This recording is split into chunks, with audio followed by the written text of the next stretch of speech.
नमस्कार दोस्तों, study with समस्ती channel पर आप सभी लोग का स्वागत है।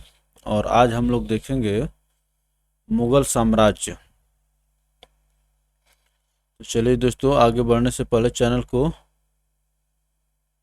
सब्सक्राइब करके घंटी का आइकन को प्रेस कर दी ताकि आपको हर एक वीडियो को नोटिफिकेशन मिलता रहे, और लाइक करके शेयर कर दी ताकि आपके दूसरे मित्र तक भी पहुंचे। तो देखिए, मुगल वंश का संस्थापक बाबर था। ये बहुत ही महत्वपूर्ण पॉइंट है, टॉपिक है इतिहास का। मुगल साम्राज्य, मुगल वंश का संस्थापक बाबर था। बाबर एवं उत्तरवर्ती मुगल शासक तुर्क एवं सुन्नी मुसलमान थे। तुर्क एवं सुन्नी मुसलमान थे, बाबर और उत्तरवर्ती। बाबर ने मुगल वंश की स्थापना के साथ ही पादशाही की स्थापना की, जिसके तहत शासक को बादशाह कहा जाता था। तो देखिए, मुगल वंश का संस्थापक बाबर था। बाबर और उससे उत्तरवर्ती, उत्तरवर्ती के मतलब उसके बाद के जितने भी शासक थे वो तुर्क थे एवं सुन्नी थे।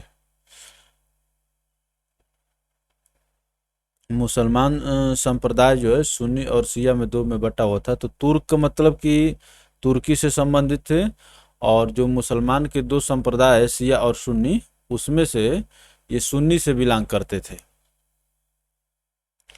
और चलिए आगे चलते हैं, देखते हैं।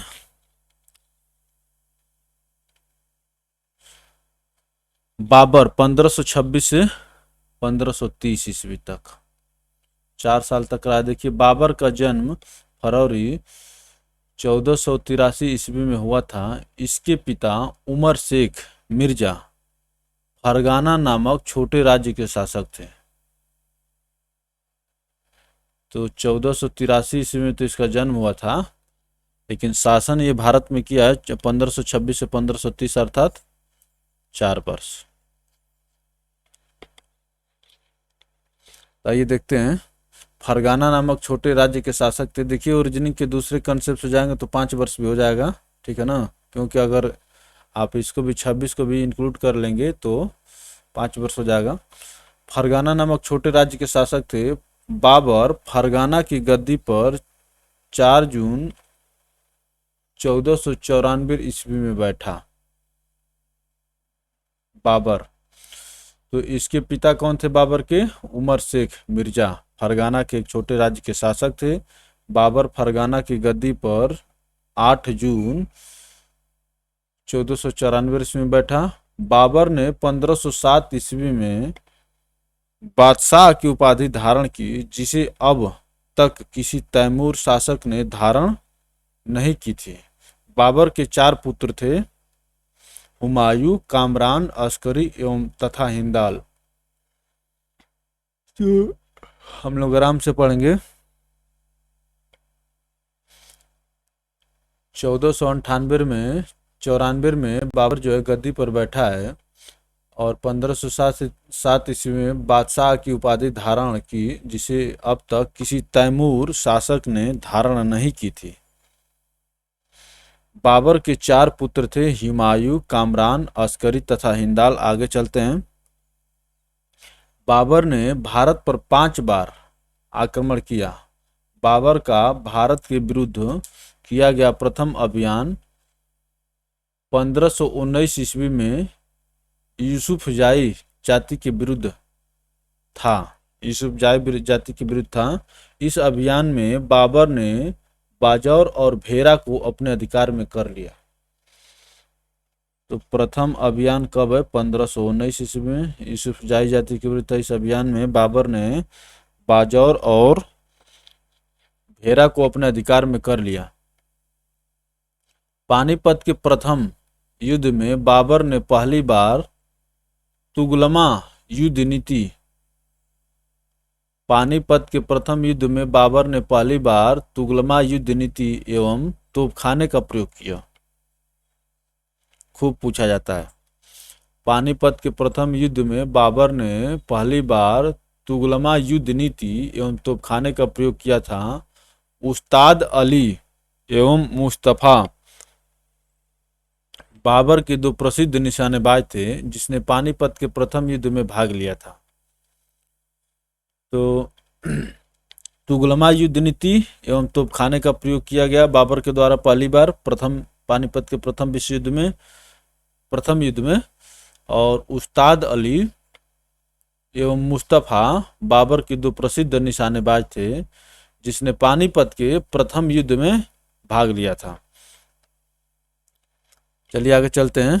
देखिए पानीपत का प्रथम युद्ध 1526 में था। आगे चलते हैं। बाबर द्वारा लड़े गए प्रमुख युद्ध। पानीपत का प्रथम युद्ध 1526, और ये किसके बीच लड़ा गया? इब्राहिम लोदी एवं बाबर। बाबर विजयी रहा। देखिए सब में बाबर विजयी है चारों युद्ध में। तो आगे चलते हैं। खानवा का युद्ध जो है 1527, राणा सांगा एवं बाबर विजयी रहा। मेदिनी राय अफगानों। तो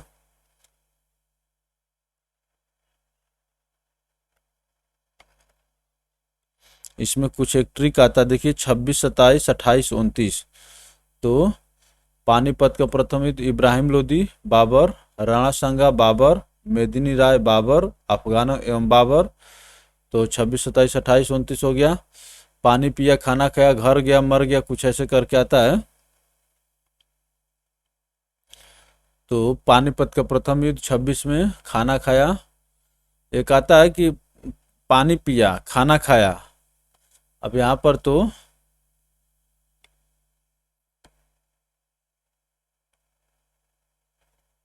इसको ऐसे कर लेते हैं। पानी पिया, खाना खाया, चंदा मांगा, घर गया और उसके बाद मर गया। ऐसे कर लीजिए। पानी पिया, खाना खाया, चंदा मांगा, घर गया, मर गया। तो ये चार युद्ध जो है बाबर लड़ा 26, 27, 28, 29 में। और देखिए इब्राहिम लोदी, राणा सांगा, मेदिनी राय, अफगानों। तो इरामेय, इसको अगर हम लोग ऐसे कर लें इरामेय, तो ये भी याद हो जाएगा। देखिए जितना इसको मंथन करिए तो उतना निकल के आएगा। इरामेय कर लीजिए। तो ये बाबर द्वारा चारों लड़े युद्ध हो गए। आगे देखते हैं। इब्राहिम लोदी मध्यकाल का प्रथम शासक था जो युद्ध स्थल में मारा गया। इसके साथ उसका मित्र ग्वालियर के राजा विक्रमाजीत भी युद्ध स्थल में मारा गया। इब्राहिम लोदी मध्यकाल का प्रथम शासक था जो युद्ध स्थल में मारा गया। इसके साथ उसका मित्र ग्वालियर के राजा विक्रमजीत भी युद्ध स्थल में मारा गया। हुमायूं ने कोहिनूर हीरा ग्वालियर के दिवंगत राजा विक्रमजीत के परिवार से प्राप्त किया था। हुमायूं ने कोहिनूर हीरा ग्वालियर के दिवंगत राजा विक्रमजीत के परिवार से प्राप्त किया था। आगे चलते हैं दोस्तों। बाबर को अपनी उदारता के लिए कलंदर की उपाधि दी गई। इसको देखिए नोट में क्या लिखा है। हुमायूं ने कोहिनूर हीरा ग्वालियर के दिवंगत राजा विक्रमजीत के परिवार से प्राप्त किया था। यही विक्रमजीत जो इनको आप देख रहे हैं। तो हुमायूं ने कोहिनूर हीरा ग्वालियर के दिवंगत राजा विक्रमजीत के परिवार से प्राप्त किया था। आगे चलते हैं। बाबर को अपनी उदारता के लिए कलंदर की उपाधि दी गई थी। खानवा युद्ध में बाबर ने राणा सांगा के खिलाफ जिहाद का नारा दिया और युद्ध में विजय के बाद गाजी की उपाधि धारण की। पानी पिया, खाना खाया, चंदा मांगा, घर गया, मर गया। तो वही बते खानवा के युद्ध में राणा सांगा ने के खिलाफ जिहाद का नारा दिया। युद्ध में विजय के बाद गाजी की उपाधि धारण की। 1528 ईस्वी में जहर दे देने के कारण राणा सांगा की मृत्यु हो गई। बाबर ने बंगाल के शासक नुसरत शाह के साथ 1529 को एक दूसरे की संप्रभुता का सम्मान करने का वादा करते हुए एक संधि की जिसके अनुसार नुसरत शाह ने अफगान विद्रोहियों को शरण न देने का वचन दिया। अफगान विद्रोहियों को शरण न देने का वचन किया, इससे एक संधि कर लिया ये बाबर। आगे चलते हैं। करीब 48 वर्ष की आयु में 1530 ईस्वी को आगरा में बाबर की मृत्यु हो गई। देखिए, मुगल साम्राज्य के संस्थापक बाबर की मृत्यु होगी, इस तिथि को याद रखिए। करीब 48 वर्ष की आयु में 26 दिसंबर 1530 ईस्वी को आगरा में बाबर की मृत्यु हो गई। आगे चलते हैं। प्रारंभ में बाबर के शव को आगरा के आराम बाग में दफनाया गया। प्रारंभ में बाबर के शव को आगरा के आराम बाग में दफनाया गया। बाद में काबुल में उसके द्वारा चुने गए स्थान पर दफनाया गया। तो आगरा के आराम बाग में पहले, बाद में काबुल में उसके द्वारा चुने गए स्थान पर दफनाया गया। तो बाबर मर तो गया आगरा में ही, तो उस समय उसको आगरा के आराम बाग में दफना दिया गया। लेकिन बाद में उसको मालूम चला कि वो कहीं अपनी लिखा हुआ था कि मेरी मैंने शरीर को काबुल में दफनाया जाए, उसके मैंने चुने हुए स्थान के अनुसार बाद में काबुल में उसको दफनाया गया। बाबर की मातृभाषा तुर्की थी। आप जानते हैं कि वो तुर्क से था। तुर्क और सुन्नी जो हम देखे थे, बाबर की मातृभाषा तुर्की थी, लेकिन वह अरबी और फारसी का भी अच्छा ज्ञाता था। अरबी और फारसी का भी अच्छा ज्ञाता था। बाबर ने अपनी आत्मकथा बाबरनामा तुर्की में की रचना की है, तुर्की में लिखा है कि रचना की, जिसका अनुवाद बाद में फारसी भाषा में अब्दुल रहीम खान खाना ने किया। तो जो आत्मकथा है बाबर, जिसका नाम है बाबरनामा, बाबर की आत्मकथा का नाम है बाबरनामा, जो तुर्की में लिखी गई है, लेकिन बाद में उसका अनुवाद हुआ है फारसी भाषा में। और कौन किया फारसी भाषा में अनुवाद? अब्दुल रहीम खान खाना ने किया। अपनी आत्मकथा में बाबर ने औपचारिक बागों की योजनाओं और उनके बनाने में अपनी रुचि का वर्णन किया है। अक्सर ये बाग दीवार से घिरे होते थे तथा कृत्रिम नहरों द्वारा 4 भागों में विभाजित आयताकार अहाते में स्थित थे। अक्सर ये बाग दीवार से घिरे होते थे तथा कृत्रिम नहरों द्वारा 4 भागों में विभाजित आयताकार अहाते में स्थित थे। 4 समान हिस्सों में बटे होने के कारण ये 4 बाग कहलाते थे। 4 समान हिस्सों में बटे होने के कारण ये 4 बाग कहलाते थे। तो क्या कह रहा है? अक्सर ये बाग दीवार से घिरे होते थे तथा कृत्रिम नहरों द्वारा 4 भागों में विभाजित आयताकार अहाते में स्थित थे। 4 समान हिस्सों में बटे होने के कारण ये 4 बाग कहलाते थे। आगे चलते हैं। 4 बाग बनाने की परंपरा की शुरुआत अकबर के समय हुई। बाबर को मुबैयान नामक पद्य शैली का भी जन्मदाता माना जाता है। बाबर को मुबैयान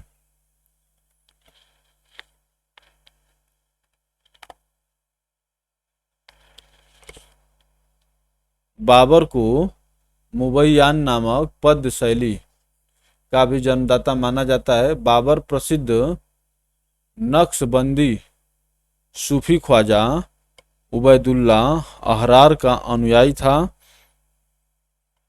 बाबर का उत्तराधिकारी हुमायूं हुआ।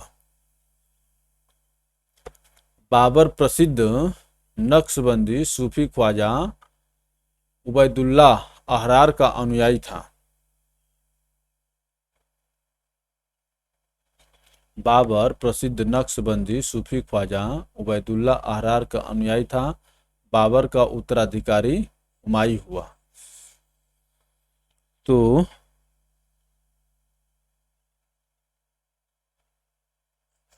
बाबर के गुरु कौन हुए? ख्वाजा उबैदुल्ला अहरार। याद कर लीजिए भैया इसको।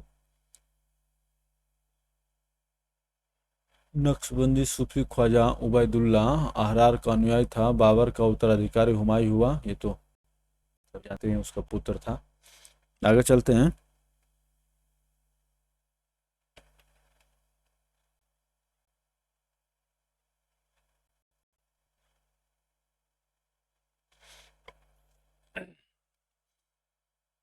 नसीरुद्दीन हुमायूं, जैसे बाबर जो था 1526 से 1530 था। अब उसके बाद 30 के बाद हुमायूं आ गए। नसरुद्दीन हुमायूं 1530 ईस्वी को आगरा में 23 वर्ष की अवस्था में सिंहासन पर बैठा। गद्दी पर बैठने से पहले हुमायूं बदख्शां का सूबेदार था। पूछ लेता है कि गद्दी पर बैठने से पहले हुमायूं कहाँ का सूबेदार था, तो बदख्शां, बदख्शां का सूबेदार था। आगे चलते हैं। अपने पिता के निर्देश के अनुसार हुमायूं ने अपने राज्य का बंटवारा अपने भाइयों में कर दिया। इसने कामरान को काबुल और कंधार, मिर्जा अस्करी को संभल, मिर्जा हिंदाल को अलवर एवं मेवाड़ की जागीरें दी। अपने चचेरे भाई सुलेमान मिर्जा को हुमायूं ने बदख्शां प्रदेश दिया, जहाँ के ये पहले सूबेदार था। आगे चलते हैं। 1533 ईस्वी में हुमायूं ने दीन पनाह नामक नए नगर की स्थापना की। चौसा का युद्ध 1539 ईस्वी में शेर खां एवं हुमायूं के बीच हुआ। इस युद्ध में शेर खां विजयी रहा। इसी युद्ध के बाद शेर खां ने शेर शाह की पदवी धारण कर ली। इसी युद्ध के बाद शेर खां ने शेर शाह की पदवी धारण कर ली। देखिए, तो ये बहुत महत्वपूर्ण युद्ध है, चौसा का युद्ध।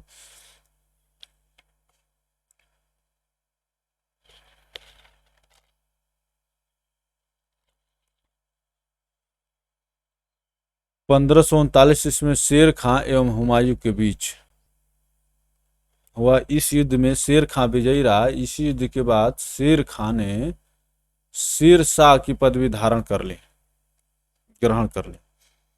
बिलग्राम या कन्नौज युद्ध 1540 ईस्वी में शेर खां एवं हुमायूं के बीच हुआ। इस युद्ध में भी हुमायूं पराजित हुआ।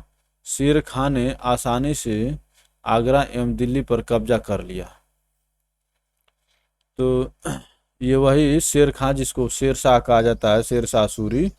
तो चौसा के युद्ध में भी ये हुमायूं को हराया, और इसका असली नाम शेर खां था, और हुमायूं को हरा करके शेर शाह की पदवी धारण कर ली चौसा के युद्ध में। और फिर बिलग्राम या कन्नौज का युद्ध हुआ 40 में, तो शेर खां फिर वहाँ पर भी हुमायूं को हराया और आगरा एवं दिल्ली पर कब्जा कर लिया। बिलग्राम युद्ध के बाद हुमायूं सिंध चला गया, वही छोड़ करके चला जाता। फिर बाद में अकबर का जन्म होता है, जहां उसने 15 वर्षों तक घुमक्कड़ों जैसा निर्वासित जीवन व्यतीत किया।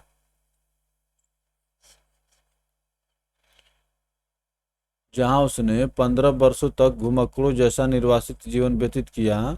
निर्वासन के समय हुमायूं ने हिंदाल के आध्यात्मिक गुरु फारसवासी शिया मीर बाबा दोस्त उर्फ मीर अली अकबर जामी की पुत्री हमीदा बानो बेगम से 1541 ईस्वी में निकाह कर लिया। कालांतर में हमीदा से ही अकबर जैसे महान सम्राट का जन्म। इस बात को देखिए, हुमायूं जब छोड़ करके सिंध चला जाता है और 15 वर्ष वहाँ पर रहता है। निर्वासन के समय हुमायूं ने हिंदाल के आध्यात्मिक गुरु निर्वासन के समय हुमायूं ने हिंदाल के आध्यात्मिक गुरु फारसवासी शिया मीर बाबा दोस्त उर्फ मीर अली अकबर जामी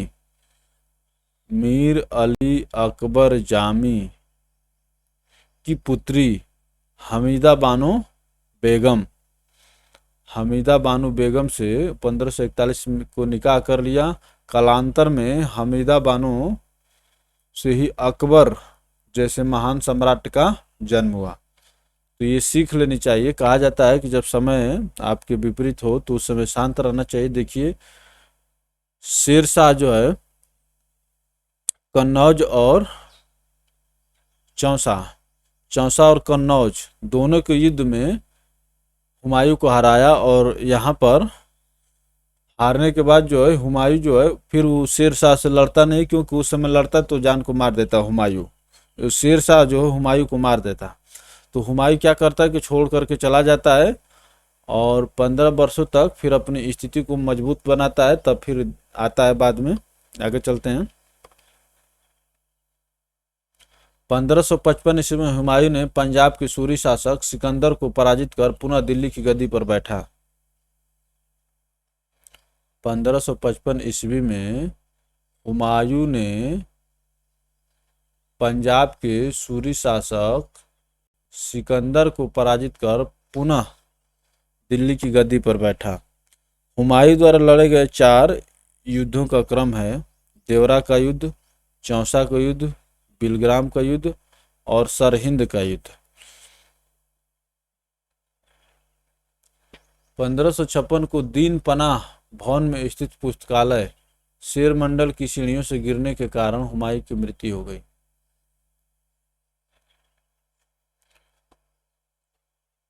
तो पुस्तकालय की सीढ़ियों से गिरने के कारण जो है हुमायूं की मृत्यु हो जाती है। दीन पनाह भवन में स्थित पुस्तकालय की सीढ़ियों से गिरने के कारण हुमायूं की मृत्यु हो गई। आगे चलते हैं। हुमायूं के बारे में इतिहासकार लेनपुल ने कहा है कि हुमायूं गिरते पड़ते इस जीवन से मुक्त हो गया, ठीक उसी तरह जिस तरह तमाम जिंदगी वह गिरते पड़ते चलता रहा था। तो इतिहासकार इसके बारे में, हुमायूं के बारे में इतिहासकार लेनपुल ने कहा है कि हुमायूं गिरते पड़ते इस जीवन से मुक्त हो गया, ठीक उसी तरह जिस तरह तमाम जिंदगी वह गिरते पड़ते चलता रहा था। हुमायूंनामा की रचना गुलबदन बेगम ने की थी। जैसे बाबरनामा की रचना बाबर ने खुद की थी, वो उसकी आत्मकथा थी, लेकिन हुमायूंनामा की रचना जो है ये खुद हुमायूं नहीं किया है। हुमायूंनामा की रचना गुलबदन बेगम, जैसा हमें मालूम चला कि ये उसकी बहन थी। आगे चलते हैं। क्योंकि इसकी पत्नी तो हमीदा बानो बेगम थी, हमीदा बानो बेगम, जिससे अकबर का जन्म हुआ। और आगे चलते हैं।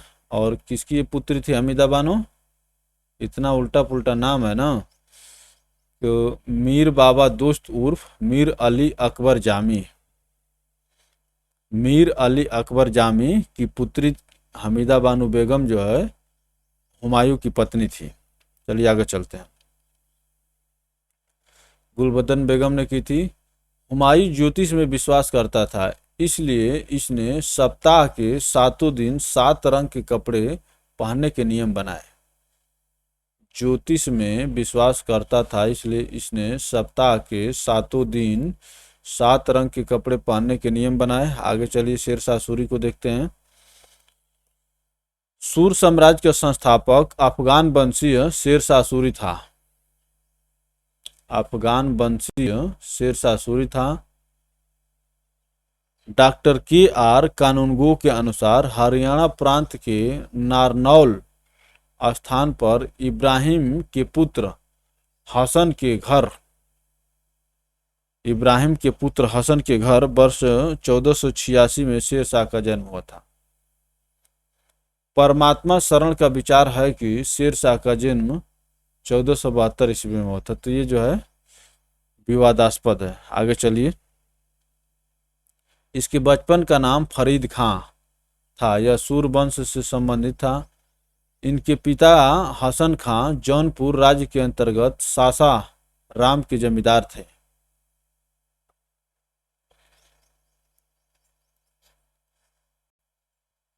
इनके पिता हसन खां जौनपुर राज्य के अंतर्गत सासाराम के जमींदार थे।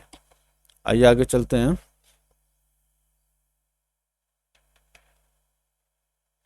फरीद ने एक शेर को तलवार के, ये फरीद खां जो इसका बचपन का नाम था, फरीद ने एक शेर को तलवार के एक ही वार से मार दिया था। उसकी इस बहादुरी से प्रसन्न होकर बिहार के अफगान शासक सुल्तान मोहम्मद बहार खां लोहानी ने उसे शेर खां की उपाधि प्रदान की। असली उसका नाम फरीद खां था, शेर को मारने के कारण उसका शेर खां नाम पड़ा, बाद में उसको शेर शाह की उपाधि धारण कर ली उसने। शेर शाह बिलग्राम युद्ध 1540 ईस्वी के बाद दिल्ली की गद्दी पर बैठा और इसी युद्ध के बाद हुमायूं यहाँ से भाग गया था। शेर शाह की मृत्यु कालिंजर के किले को जीतने के क्रम में 45 ईस्वी में हो गई। मृत्यु के समय वह उक्का नाम का आग्नेयास्त्र चला रहा था। कालिंजर का शासक कीरत सिंह था। तो देखिए, शेर शाह की मृत्यु कालिंजर के किले को जीतने के क्रम में 22 मई 1545 ईस्वी को हो गई। मृत्यु के समय वह उक्का नाम का आग्नेयास्त्र चला रहा था। कालिंजर का शासक कीरत सिंह था।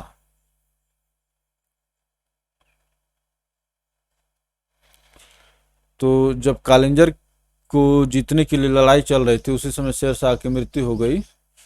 और कालिंजर का शासक कौन था? कीरत सिंह, इसी के विरुद्ध चल रहा था और उक्का नामक आग्नेयास्त्र चला रहा था। चलिए आगे चलते हैं। हिंद तथा ईरानी वास्तुकला के समन्वय का प्रथम उदाहरण है शेर शाह का मकबरा, जिसे सासाराम के में झील के बीच ऊंची टीले पर निर्मित किया गया है। तो पूछा जाता है कि शेर शाह का मकबरा कहाँ पर है? शेर शाह का मकबरा सासाराम में है। हिंद तथा ईरानी वास्तुकला के समन्वय का प्रथम उदाहरण शेर शाह का मकबरा, जिसे सासाराम में झील के बीच ऊंचे टीले पर निर्मित किया गया है। रोहतासगढ़ किला एकुहना दिल्ली नामक मस्जिद का निर्माण शेर शाह द्वारा किया गया था। रोहतासगढ़ का किला और किला एकुहना दिल्ली नामक प्रसिद्ध मस्जिद का निर्माण शेर शाह द्वारा किया गया था। शेर शाह का उत्तराधिकारी उसका पुत्र जो है इस्लाम शाह था। चलिए आगे चलते हैं दोस्तों। शेर शाह का पुत्र उत्तराधिकारी उसका पुत्र इस्लाम शाह हुआ। शेर शाह ने भूमि की माप के लिए 32 अंक वाला सिकंदरी गज एवं सन की डंडी का प्रयोग किया। सिकंदरी गज एवं सन की डंडी का प्रयोग किया। इसने 178 गेंद चांदी का रुपया तांबे के दाम चलवाया।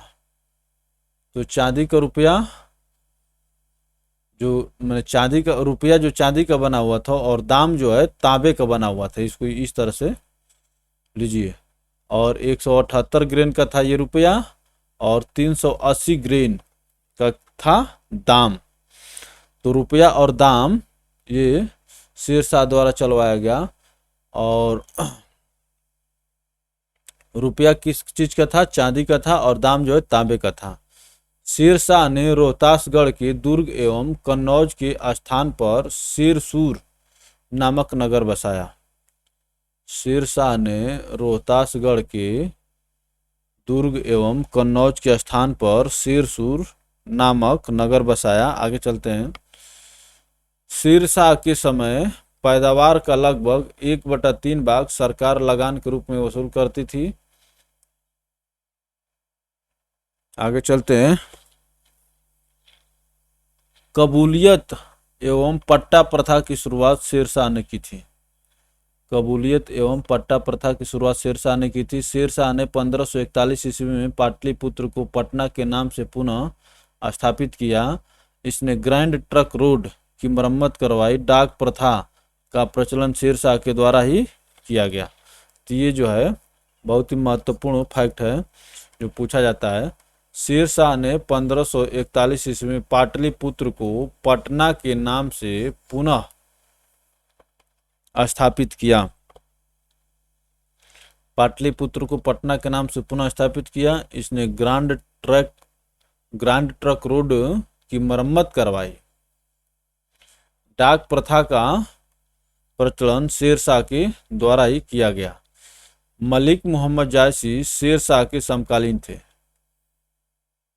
पद्मावत के लेखक मलिक मोहम्मद जायसी जो हैं ये शेर शाह के समकालीन थे। आगे चलते हैं।